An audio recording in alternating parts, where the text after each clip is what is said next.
5 friends, Jake, Liam, Sarah, Mia, and Ethan, had planned this trip for months. They wanted to escape the city, breathe fresh air, and explore a forest on the outskirts of West Virginia that was rumored to be untouched for decades. The drive itself was tense, winding roads through mountains, fog clinging to the edges like ghostly fingers. Sarah and Jake had been flirting for months, their glances lingering longer than the others noticed, while Liam and Mia teased them relentlessly. Ethan stayed quiet, observing everything, his nerves taut like a drawn bow. As they set up camp on the edge of the forest, the air felt too still, unnaturally calm, as if the world was holding its breath. The first night began like any other camping trip, with laughter, music, and marshmallows roasting over the fire. But when darkness fully descended, a chill swept across the campsite. The wind carried whispers that sounded almost like voices, calling their names, soft and insidious. Jake wrapped his arm around Sarah, feeling her tremble against him, thinking it was just fear of the unknown. Suddenly, a piercing screech cut through the night, more terrifying than anything human or animal could produce. The friends froze. From the shadows, a hulking figure emerged, a creature taller than any man, with skin like cracked obsidian and eyes glowing a feral orange. Its claws were jagged, dripping with some dark, viscous fluid, and it moved with a speed and silence that defied logic. The creature attacked with terrifying precision. Ethan tried to run but was grabbed mid-step, lifted off the ground as if he weighed nothing, and slammed into a tree, bones snapping under the force. Mia screamed, but in that instant, the creature lunged again, tearing through the underbrush and slicing the air where Liam had just stood. Sarah and Jake clung to each other, hearts pounding, trying to make sense of the nightmare unfolding around them. The forest seemed alive, guiding the monster, reshaping paths, and cutting off escape routes. Every sound was amplified. The snap of a twig felt like a gunshot, the rustle of leaves like footsteps of 1,000 unseen predators. As they ran deeper into the forest, Jake grabbed Sarah's hand, dragging her through brambles that tore at their clothes and skin. Their closeness sparked something amidst the terror, a desperate need for warmth and reassurance. Mia, struggling to catch up, tripped over a root and fell into a hidden ravine, her screams echoing endlessly. The friends realized the forest was a labyrinth designed to confuse and trap them.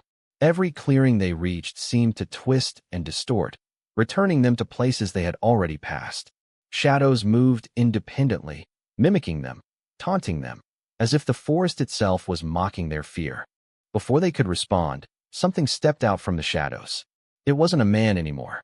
Perhaps it never had been.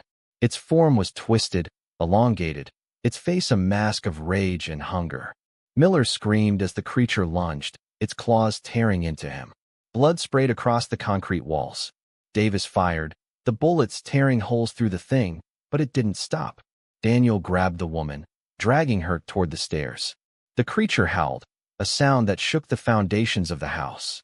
The lights flickered violently, then burst, plunging everything into blackness. When Daniel stumbled back into the living room, gasping for air, the woman was gone, vanished from his grip as if she had never been there. The house was silent again, too silent. Only 2 sets of footsteps echoed on the floorboards. Davis emerged, pale and trembling. Miller was nowhere to be seen. Daniel's flashlight flicked back toward the wall. The words had changed. No longer, "She never left." Now they read, "You should have." The air grew colder, and in the reflection of the cracked window, Daniel swore he saw Emily Holloway's face, smiling, but not kindly. Smiling like she was home again. The house swallowed the echo of their screams, leaving Holloway House as quiet and lifeless as it had been for years, waiting for the next call. The chase continued for hours, night turning to an oppressive gray dawn. Each step was a fight for survival. Jake's mind raced with plans and strategies, but the creature always seemed 2 steps ahead, anticipating every move, every panic, every whispered thought. The forest bent reality around them. Trees shifted, paths looped, shadows danced with malicious intent. Their wounds burned, fatigue threatened to collapse them, and yet the creature relentlessly pursued, dragging them to the brink of death over and over. By the end, Jake and Sarah were the last standing, battered and bloodied, their clothing torn, faces marked with scratches and bruises. They realized the creature was not just a predator. It was a force of vengeance, perhaps ancient, feeding off fear, love, hope, and despair alike. In a final desperate act, Jake lured it into a ravine, using fire from their destroyed campsite to trap it momentarily. They stumbled away, half dead, hearts pounding, lungs burning. As the sun rose, the forest seemed quiet again, but they knew it wasn't gone. It never would be. Somewhere in the shadows, the creature waited, patient, eternal, hungry.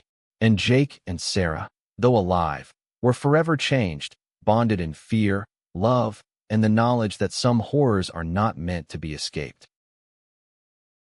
In the state of Vermont, near a forgotten town called Raven Creek, there was a forest no one dared to enter after dark. The locals called it the Hollow Woods. They whispered about a creature, something neither man nor beast, pale and twisted, with eyes that glowed faintly in the night. They called it the Hollow One.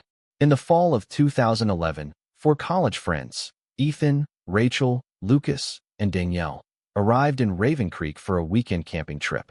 At a small diner, an old man warned them not to go near the Hollow Woods. His voice shook as he told them, "That thing out there doesn't just kill. It takes you." Ethan laughed it off, calling it nothing more than ghost stories. Lucas agreed, eager for an adventure. Danielle and Rachel were uneasy, but peer pressure pushed them along. By nightfall, their tent was pitched deep inside the Hollow Woods. The forest was unnaturally silent. No crickets, no owls, just a heavy stillness that pressed down on them. As they sat by the fire, Rachel suddenly froze. "Did you guys hear that?" she whispered. "My mom's voice. She called my name. She said, 'Rachel, come home.'" Ethan frowned. "Rachel, your mom's hundreds of miles away." Lucas tried to laugh it off, but even he looked uneasy. When Ethan returned from gathering firewood, he looked pale. "I saw something," he muttered. "Something white tall. It wasn't human." At 3 a.m, Danielle unzipped the tent to look outside. Her scream tore through the night. At the edge of the clearing stood the Hollow One. Its arms dragged along the ground, its mouth stretched too wide, filled with jagged, blackened teeth. Its glowing eyes locked onto them as it tilted its head. Then, in Ethan's exact voice, it whispered, "Help me, please." Ethan's face went white. "That's my voice." They ran through the woods, branches whipping against their faces, roots clawing at their ankles. Behind them came no footsteps, only the feeling that something was closing in. Rachel tripped and cried out, "I can't, my leg." Lucas pulled her up, shouting, "Don't stop, keep running." But in the beam of their flashlight, they saw it crouched only a few feet away, its mouth open as if it were inhaling their fear. They stumbled upon an abandoned cabin and rushed inside, slamming the door shut. Their breathing was heavy, their hearts racing. For a moment, it was silent. Then came the scratching, long claws dragging across the wooden walls. A voice floated in from outside. It was Rachel's voice. "Let me in. Please, it's cold." Rachel's eyes widened. "That's me," she whispered. "But I'm here." Danielle broke down, whispering through tears, "It's playing with us."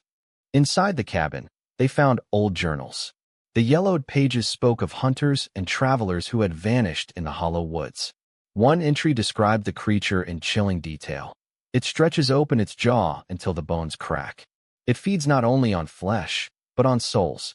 It wears the voices of those it takes." The final page was smeared with blood. By dawn, Ethan insisted they leave. But when they stepped outside, the world was cloaked in heavy fog. The trees looked different, as if the forest had shifted. Their carvings were gone.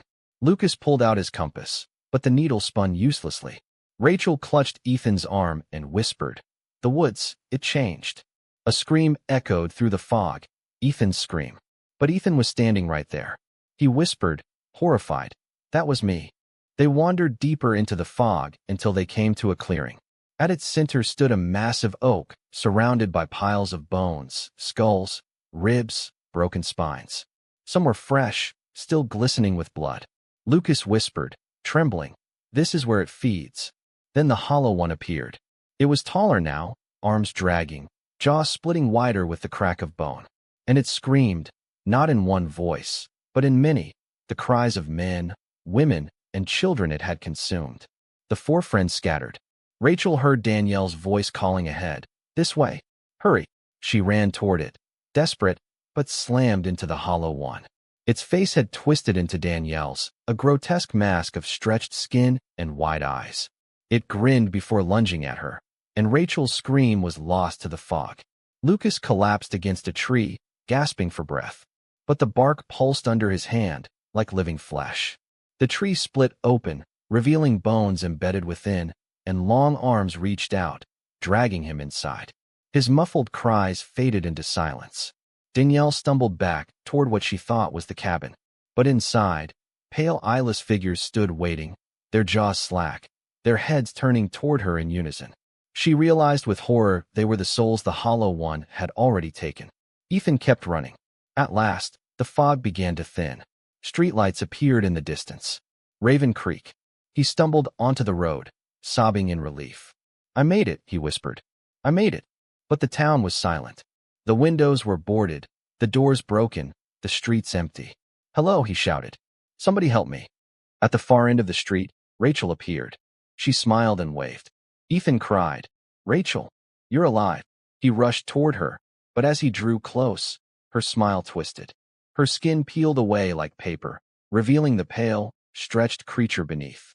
The Hollow One wrapped its long arms around him and leaned close. In Rachel's voice, it whispered, You're mine now. By morning, the fog lifted. The Hollow Woods looked ordinary again, peaceful. But Raven Creek had 4 fewer souls. And the locals kept warning strangers with the same words. Don't camp near the Hollow Woods. Some things out there don't just kill you. They take you.